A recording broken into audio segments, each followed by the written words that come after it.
10 ఏళ్ల తర్వాత ఇప్పుడుండే ఎవరు ఎక్కడుంటే వాళ్ళు ఎక్కడికి పోతే అని చెప్పారు. మొత్తం మరి మన దగ్గర సైనిక్ స్కూల్ లేవు, మనకు సైనిక్ స్కూల్ పెట్టుకోవాలనే ఆలోచన అప్పుడున్న ప్రభుత్వం చేయలేదు. ఇప్పుడు నేను మాట్లాడితే రాజకీయం అంటారు.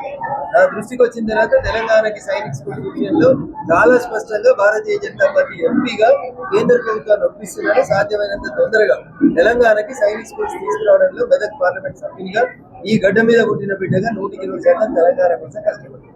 తెలంగాణకి సైనిక్ స్కూల్ వస్తే దాంట్లో ఎవరికి ఎట్లాంటి సందేహం ఉండాల్సిన అవసరం లేదు.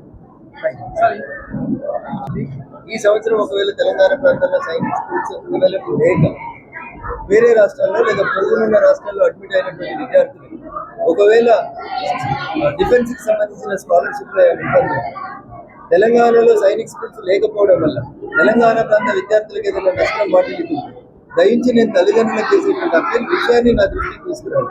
ప్రతి విద్యార్థికి ఆ లోకల్లో ఉండేటువంటి సైనిక్ స్కూల్లో చదివితే ఎట్లాంటి ఫెసిలిటీస్ అయితే వస్తాయో అట్లే ఒకవేళ ఈ అకాడమిక్ ఇయర్లో స్కూళ్ళని సాధించలేక విద్యార్థులు ఎవరైనా పక్క రాష్ట్రాల్లో జాయిన్ అయితే కూడా వాళ్ళకి తెలంగాణ లోకలైట్స్ గా ఎన్ని హక్కులు అయితే ఉంటాయో ఆ హక్కులన్నీ కూడా రక్షణ శాఖ మంత్రిత్వ కార్యాలయంతో సంప్రదించి తెలంగాణ విద్యార్థులు నష్టపోకుండా తెలంగాణ ఉద్యమంలో జరిగిన ఒక రాజకీయ నాయకుడిగా 100% తెలంగాణ అనే పదం కోసమే రఘునందన్ రావు పనిచేస్తారు.